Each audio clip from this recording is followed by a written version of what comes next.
And so I asked last night, I said, well, Father, we were having a dream with Father and Anthony. I said, well, what's my audience going to be like? And they said, just good old America farming boys. And I said, well, that's my people. Those are my kind of people. In fact, I just moved away out of the city to get into the farmland. I'm kind of like a hobby homesteader, which is really, I have found just the art of losing money as slowly as possible. But it is great to be here. At any point in time, gentlemen, if you feel called to go to confession, you will not offend me whatsoever by just getting up and going to confession. He has much more in store for you than I do, so I will not be offended by any means.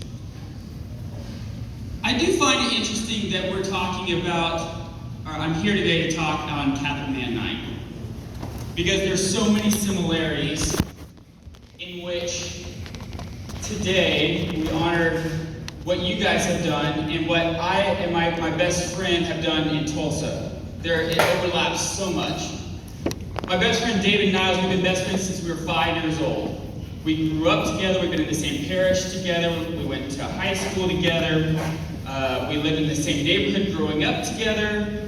After college, we moved back in together, we lived together for a long time, then I got married and Dave said, hey, I'm gonna leave. I was like, no, just stay for a little bit longer because I can't afford the mortgage. But just stay, and he said, well, okay, fine, but as soon as she's pregnant, I'm out of here. And I said, fair, that's fair. So, of course, 6 months later, she got pregnant, he moved out, but then I ended up moving across the street from him, not too long after that, and our kids started being raised together. And as a dad, I think you guys know, one of the greatest gifts that you can give your sons or daughters is good, holy friends, right? Because dad can say things until he's blue in the face, but until it's reinforced by the exterior, by friends, it's not kind of forged or solidified. So anyway, Dave and his family kind of kept growing. He has 6 kids now, and so he decided to move away.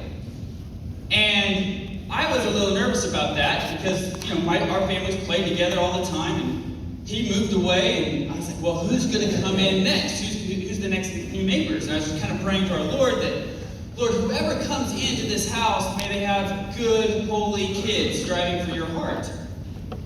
Well, new family moves in. They have kids. So, okay, this is good. They're about my kids' age, another good thing. And so I said, okay, kids, why don't y'all go out and play and run around and do kid things. And when the light turns on in the corner, y'all come back inside. And my son comes in at night, and I set him down. I said, Luke, how was it? What did y'all talk about? And he goes, well, Dad, I have a question for you. He goes, where did I come from? And I immediately started thinking, what are these neighbors, these heathens over here teaching my son, right? And so as a good Catholic dad, I bend down and I look him right in the eyes and I say, son, go ask your mother. No, I did not do that. I have read St. John Paul II's Theology of the Body. I was kind of prepared for this. I was excited that he asked. And I was I've been rehearsing in my head, ways I was going to be able to broach this topic. So I sat him down and I'm talking to him. And I'm just I feel have you ever been in a business meeting or maybe even you're trying to convince your wife of something and you just feel as you're talking, I am nailing this. I feel very confident in what I'm doing here. This is how I was feeling with my son. So I'm over here, and we're talking about, when a man and a woman come together and they love each other so much that love that becomes a name, and you have to name that love, and so I am the giving of oneself to the other, and I just feel I am boom, boom, boom, boom. I felt very good, and as I was doing this, I saw his eyes go from kind of this to this. To this, which is not I was not the reaction I was hoping that he was going to give me, right? His eyes just kind of got bigger and bigger and bigger. And so I just kind of pause and I say, well, son, do you have any questions? And I remember he was sitting down, he stood up, and he kind of scratched his head, and he said, well, Dad, the neighbors said they're from Chicago.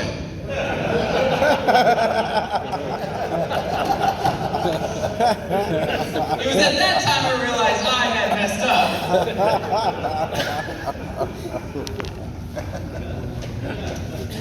It's good to have good friends, though. All right, so gentlemen, one of the things that I want to talk about this morning is just the duties of Catholic fathers.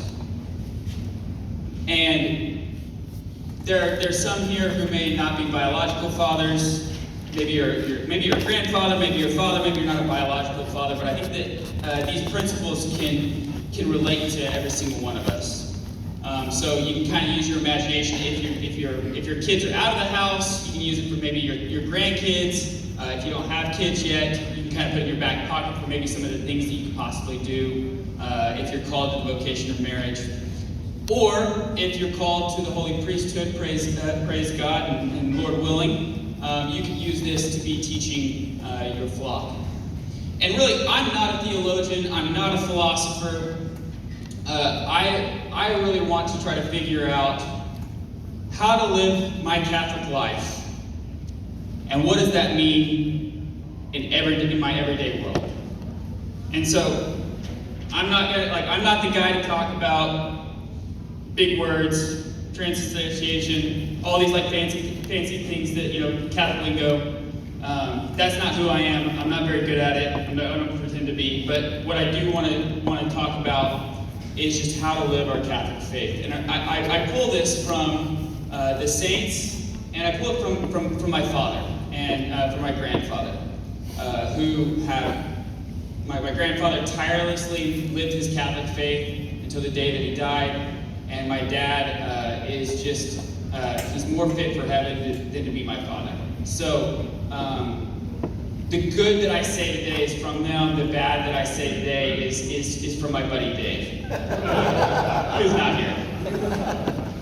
Okay, so the duties of a Catholic father, the very first thing that I want to talk about is the unity between man and woman. The unity between your bride.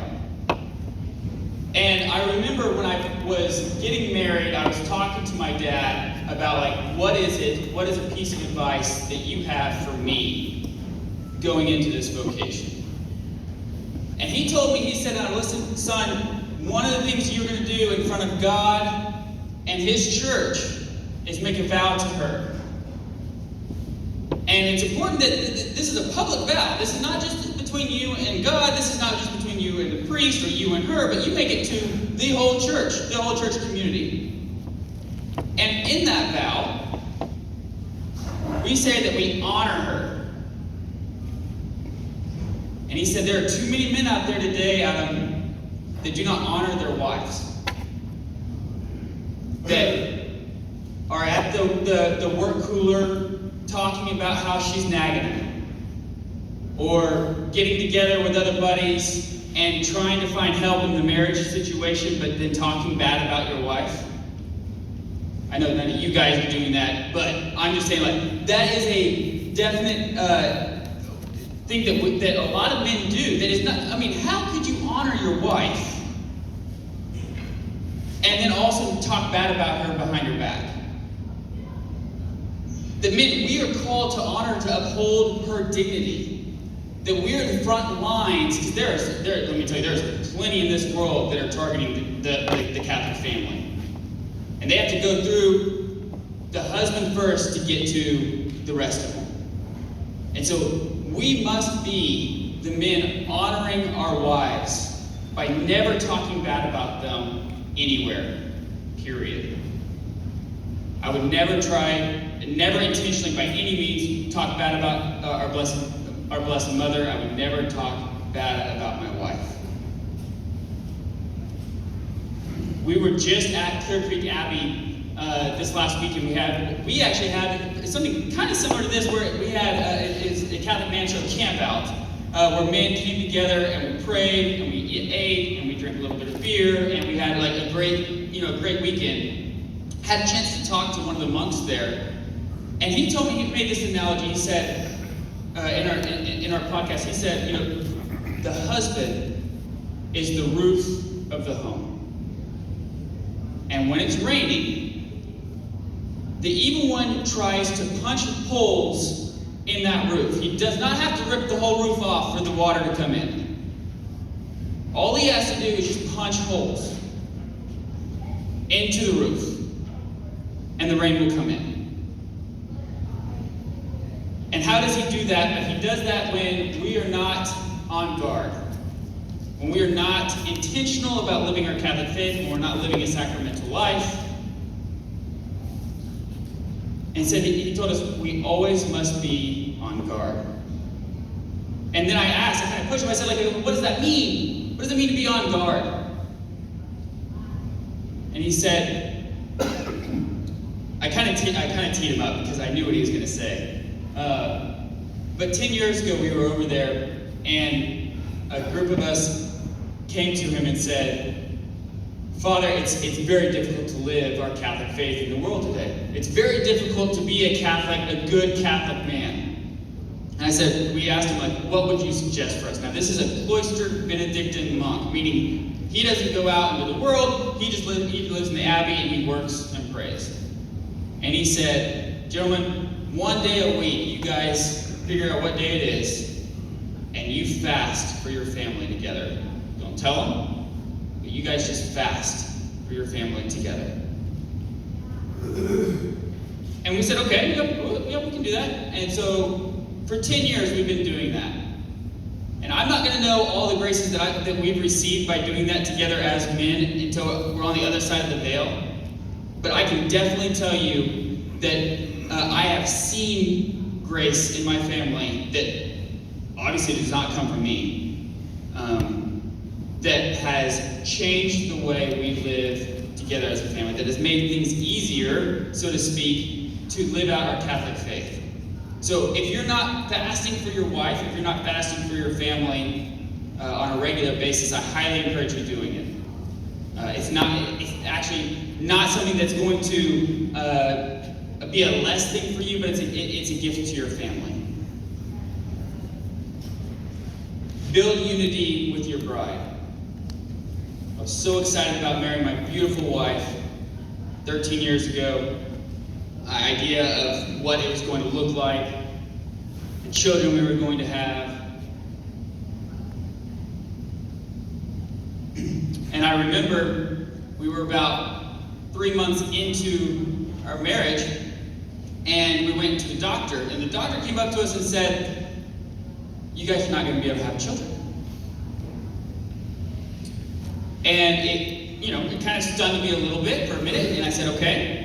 And she said she was not a Catholic doctor, so obviously her next question was like, are you guys ready for IVF? Or, all these other things that are not natural things, but natural to the secular world, the next progression. And I said, no, thank you.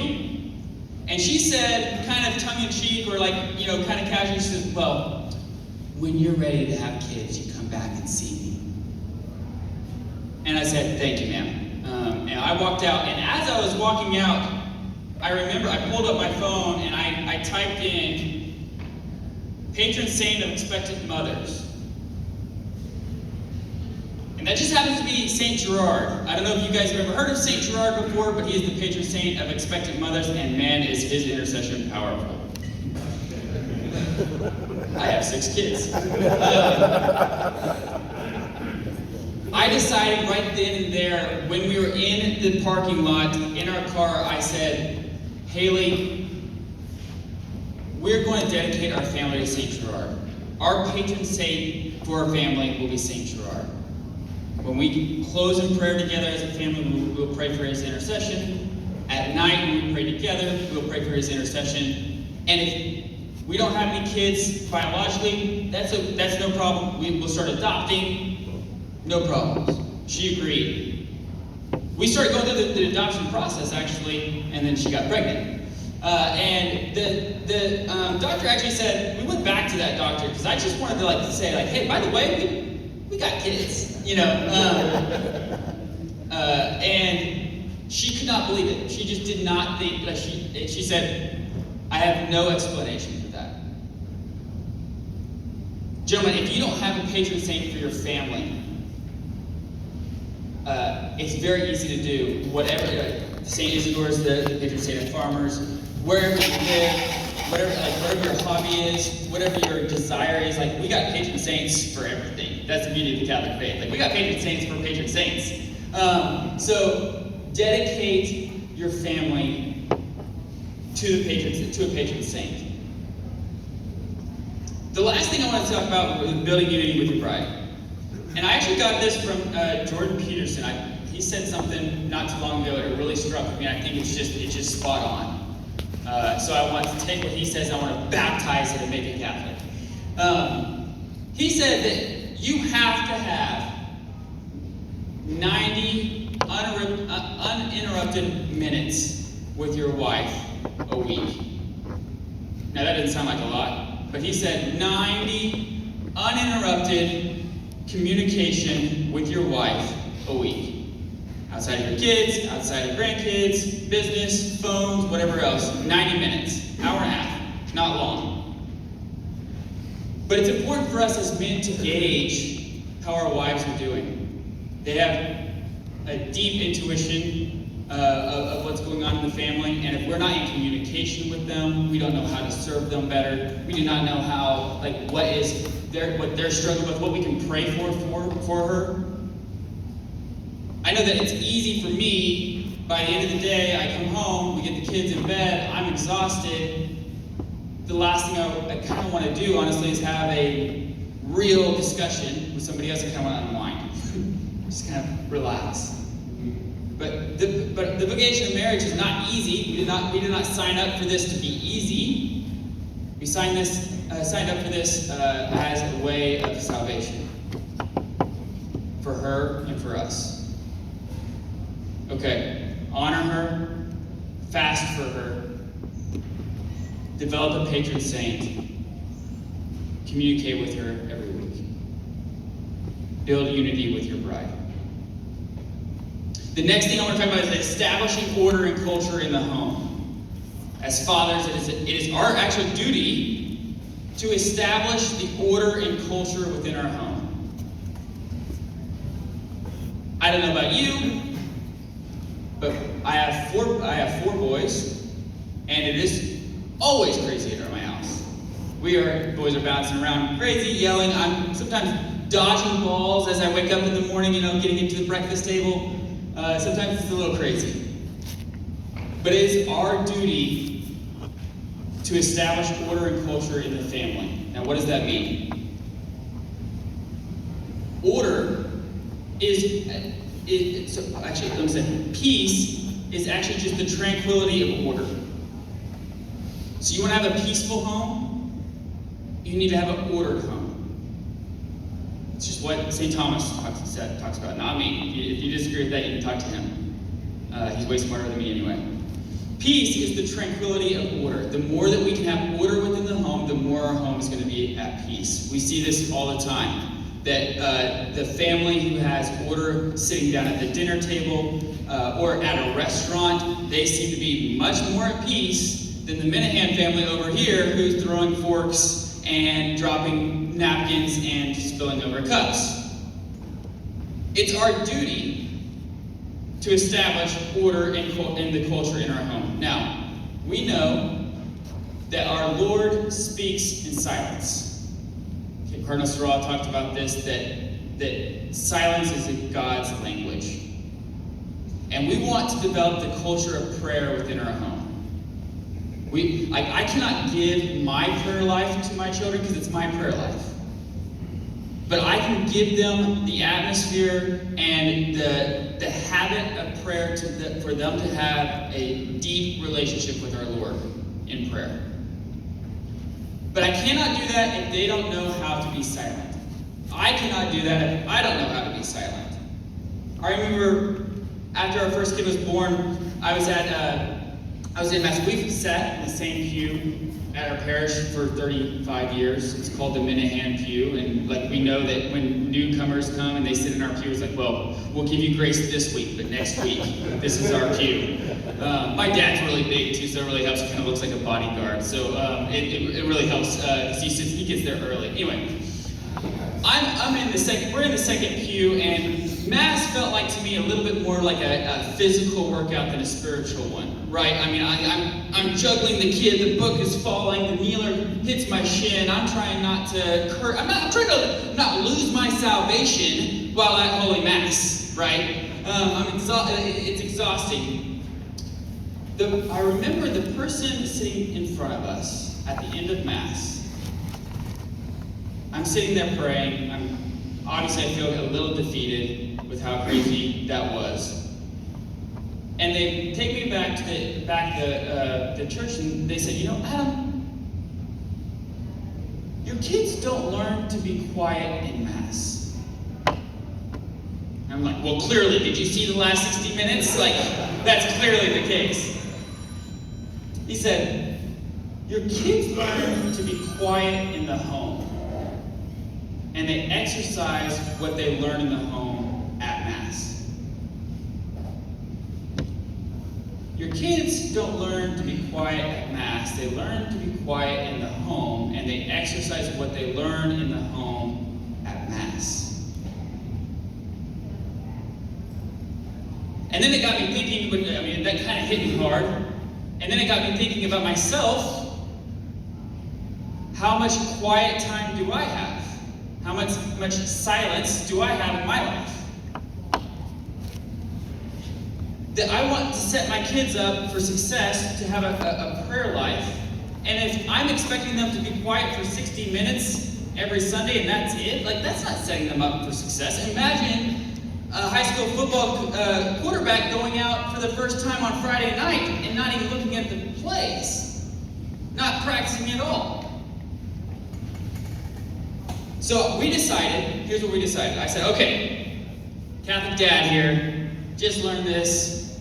When we get back home, after we have dinner, we're going to spend 5 minutes in quiet after we pray. 5 minutes. Now, that was a long time for our kids. Kind of a long time for me, to be honest, at the time.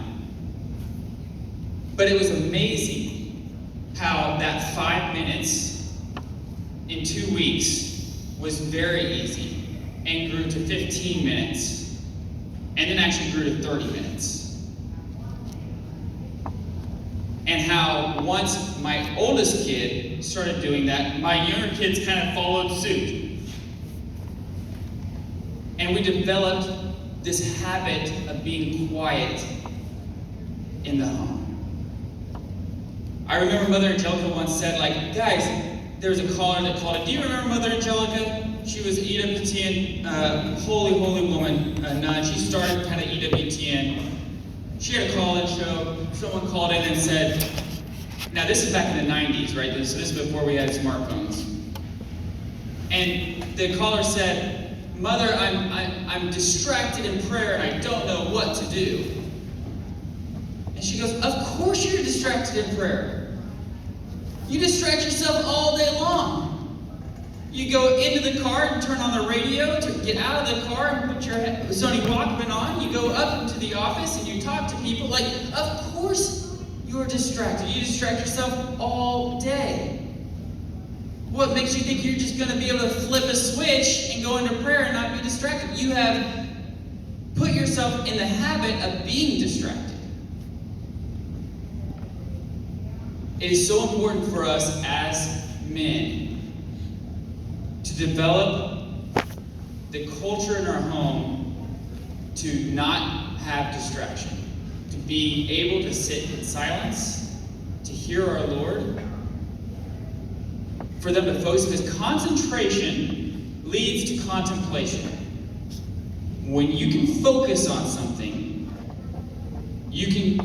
that is the work that our Lord can use to higher contemplation. This is what the saints say. That when we can concentrate on something, we can be infused with grace to have a deeper meditation on something. We've got to teach our kids and ourselves to quiet our appetites, quiet our senses, to hear our Lord's voice. Language of the home. At Mass, we have different language. Like when the priest says, "The Lord be with you," they say. Okay, I just want to make sure you didn't say the old one. And with the Spirit. What was the old one? I don't even remember what the old one was. And also with you. Yeah, I want to make sure no one was saying also with you. I forgot about also with you. Yes.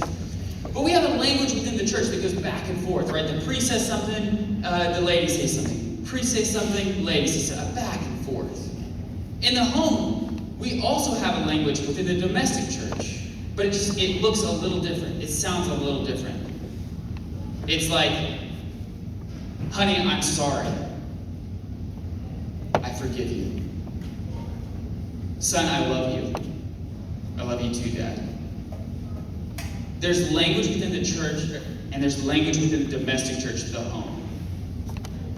And as men, we have to be able to say, there's certain language in this home that we do not say.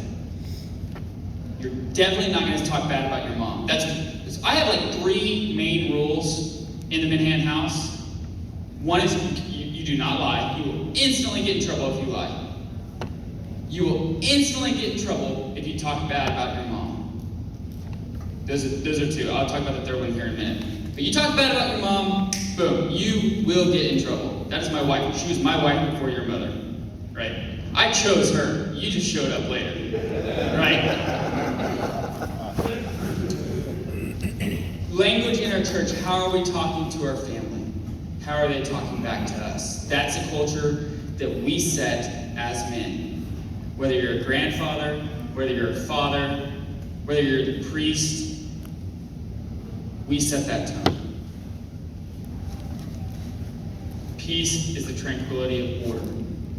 Order begets order. The more that we have order, the more we can build on order. The more my oldest son learns how to be quiet, my others follow suit. Okay. Unity with your bride, establishing order and culture. Yeah, I'm not gonna make it if I don't keep going. I get excited. Okay, so one last thing. I do want to talk about this. One last thing. And if you don't remember any of this, this is a very easy thing for you to go look up when we're done here. It's catechism. It's very easy to remember. 2223. 2223. It talks about the duties of the family. And one of the things it says in there, I find it very interesting. It says that we are called to have a culture in the home of disinterested service. Now, imagine the living room's full of, I don't know about you guys, where you guys do laundry, but like we had to do laundry in the living room and folding laundry. Sometimes it looks like a dadgum tornado went through our living room with all the laundry that we have all over the place. Now imagine you just finished folding the laundry, the 2-year-old comes, knocks down the towels. The towels are all over the floor. Your oldest walks by, sees the pile of clothes without anybody asking him to do anything. He sees it, he picks it up, he folds it, he puts it back, and he keeps going. Wouldn't that be awesome? Yeah, wow. Wouldn't that be awesome? Wouldn't that be awesome? That's disinterested service. He did not have to be told. He was looking for praise. He just saw that there was a need of the family, and he could do it, and he did it. And as men, we're called to raise our children with disinterested service. No quid pro quos.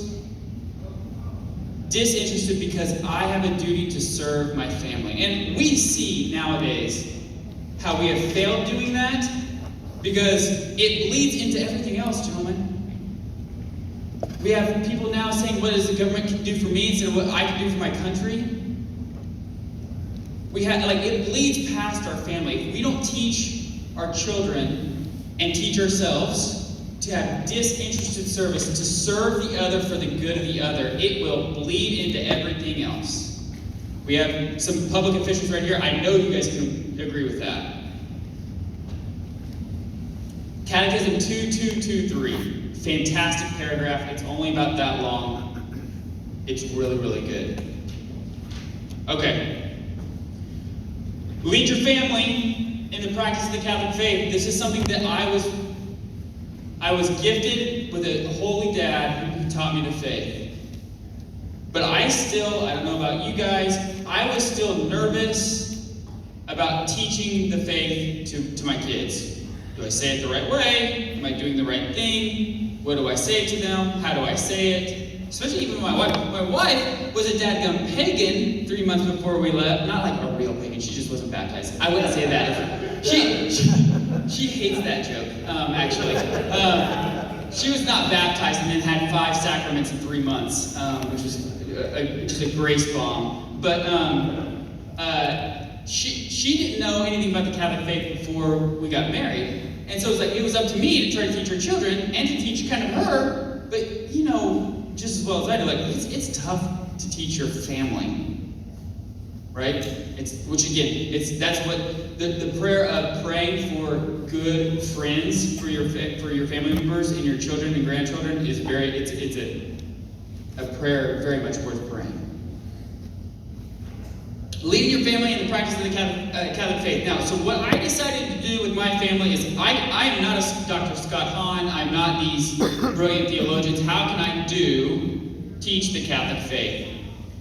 So I decided to use the things that I normally use on a day-to-day and then just weave the Catholic faith into it. And what that entails is everybody likes cake, everybody likes ice cream, right? So on your baptism day, it's not just a birthday that we celebrate, but we celebrate your baptism day. You have a patron saint, we celebrate that patron saint. My daughter Anna Faustina, she loves this tradition we have in the family because she uses Anna for the grandparents as her feast day, also Sister Maria Faustina as her feast day, also the Divine Mercy Sunday after Easter as her feast day. So she is triple dipping on her feast days, and so she gets cake and ice cream a lot more.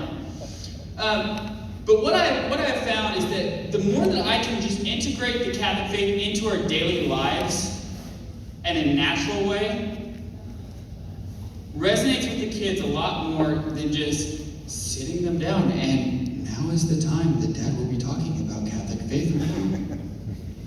Right? Because that would be eye rolls in the back of your head. No thanks, Dad. So, we celebrate feast days, we celebrate baptism days. We make sure that there is a day once a month that is on our calendar in which we all go to confession together as a family. And guess what? Dad goes first, because Dad's a big sinner.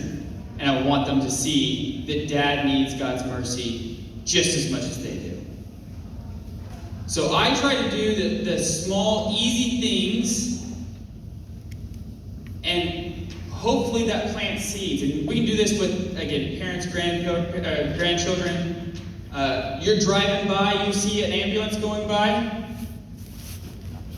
Make the sign of the cross, one Hail Mary for the first responders and for who they're serving as a family. We drive by the Catholic Church, make the sign of the cross in reverence to the Eucharist and the Tabernacle. We drive by the cemetery. May all the souls of the faithful part of the mercy of God rest in peace. These little things that we do this stuff anyway throughout the day. We might as well sanctify it and use that as an opportunity to teach our kids and our grandkids.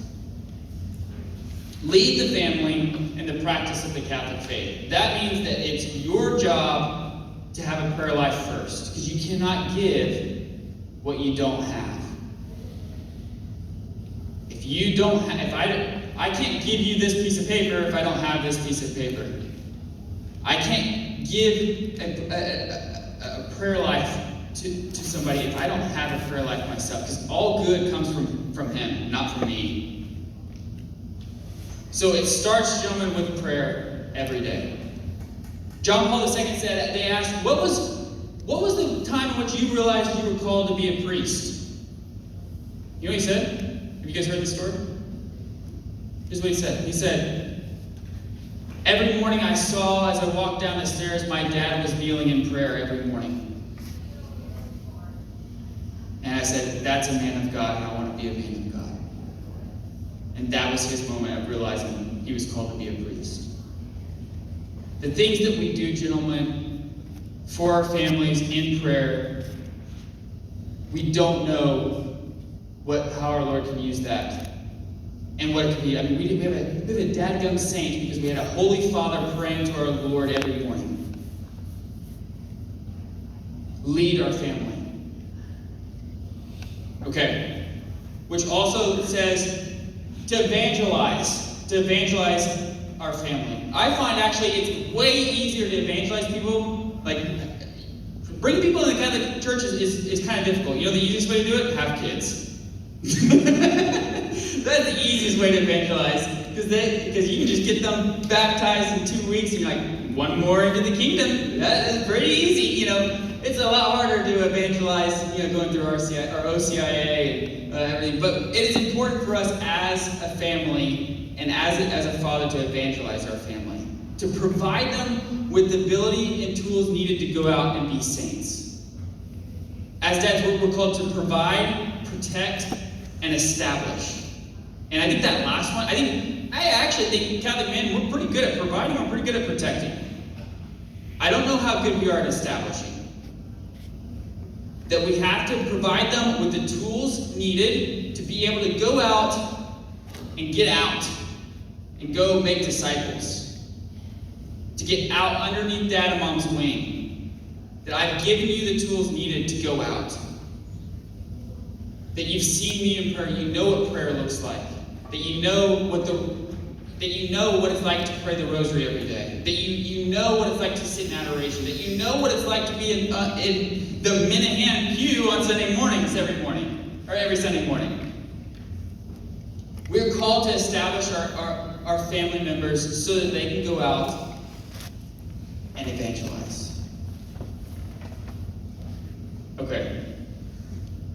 Protect the family. I do want to talk about this a little bit because I think we've developed a little bit of lazy eyes and ears as men.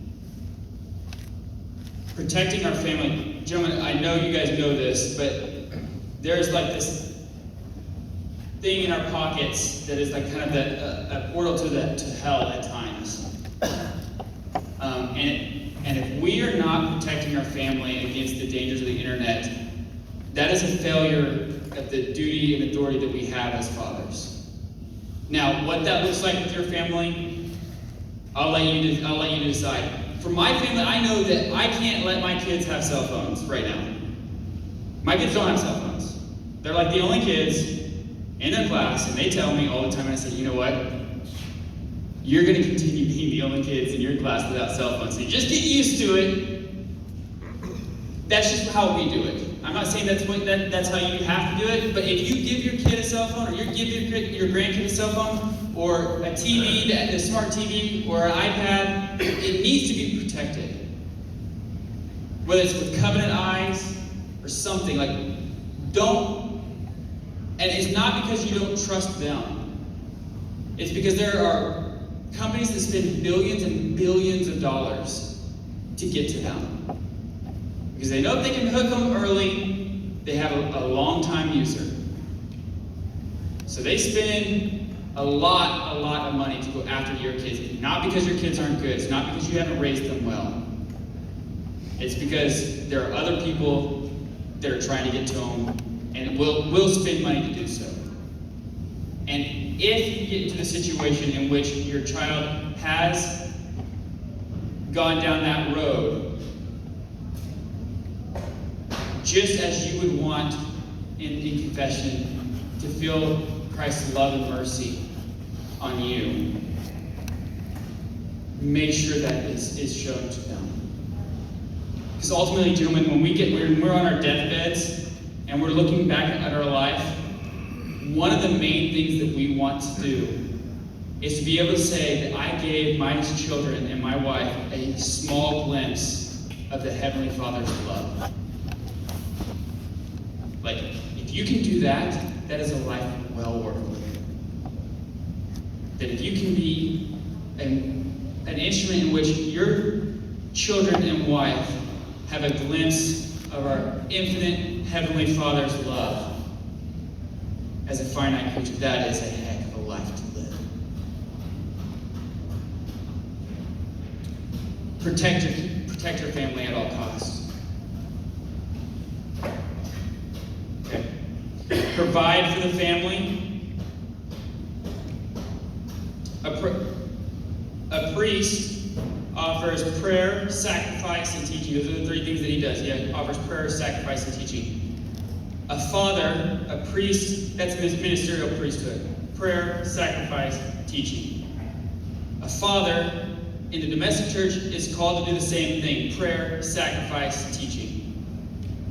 That we must provide for our family by prayer, like we said. That we must provide for our family through fasting, like we've already talked about. And that we must provide through teaching the Catholic faith to our family, that we've already talked about. Providing for our family, yes, of course it includes the money. That is something that we have to have. But that is not the most important thing that we're called to provide for our family.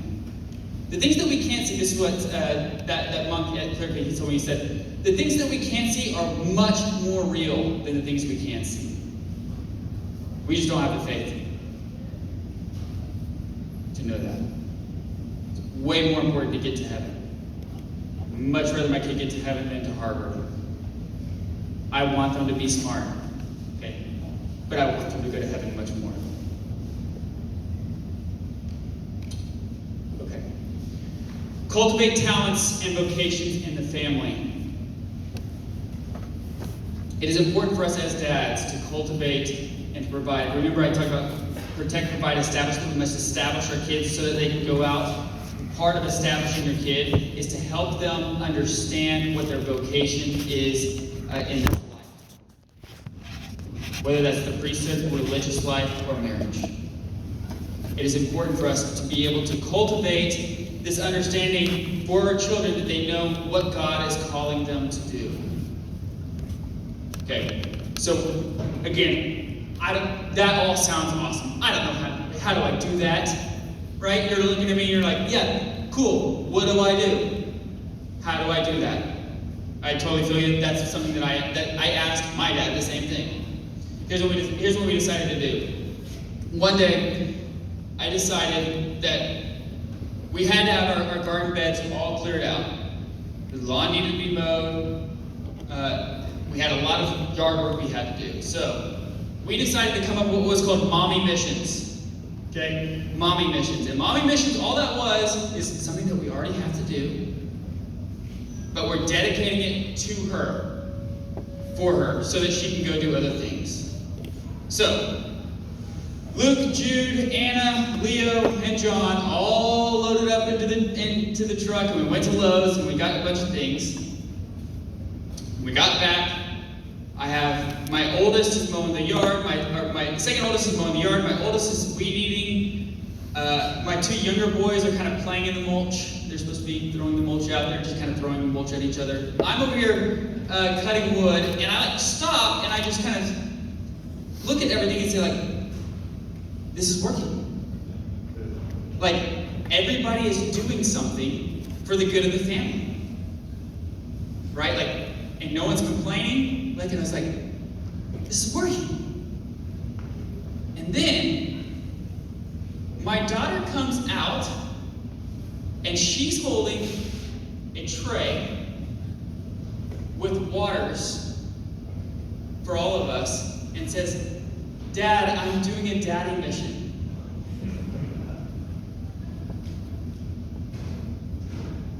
And it was hard for me to take that in without getting emotional, because at the time I realized that she realized she wanted to serve the family in whatever capacity she could, and the way she could do that was by making sure that we had water. And that was the principle of the Mommy Mission, was that we understand that each individual person within the family has a duty and responsibility to serve the other. And that's like what St. John Paul II said. So it's not me that said that. I can't take the credit for it. But it's important for us as men to cultivate the vocations of the family. Have father over for dinner. Make it a regular thing that they see the priest outside of saying Mass. That it's a normal thing to see the clergy, to see religious. Because that could be a seed in which my son is looking at father and saying, like, I want to be a man of God like him. We've got to expose them to all the ways, because we all have a song to sing in this life, to praise our Lord.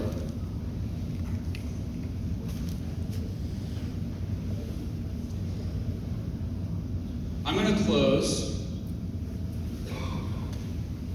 with the best Catholic hack that I know of. For a dad and for a husband. And that is to dedicate your family to our Blessed Mother, who desperately wants to bring you to her Son.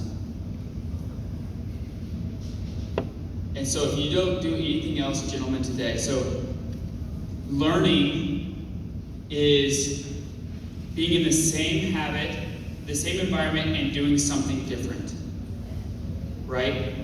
The hot stove, the kid touches the hot stove, figures out it's hot. The next time the hot stove is there, he's not touching it because he's learned this is hot.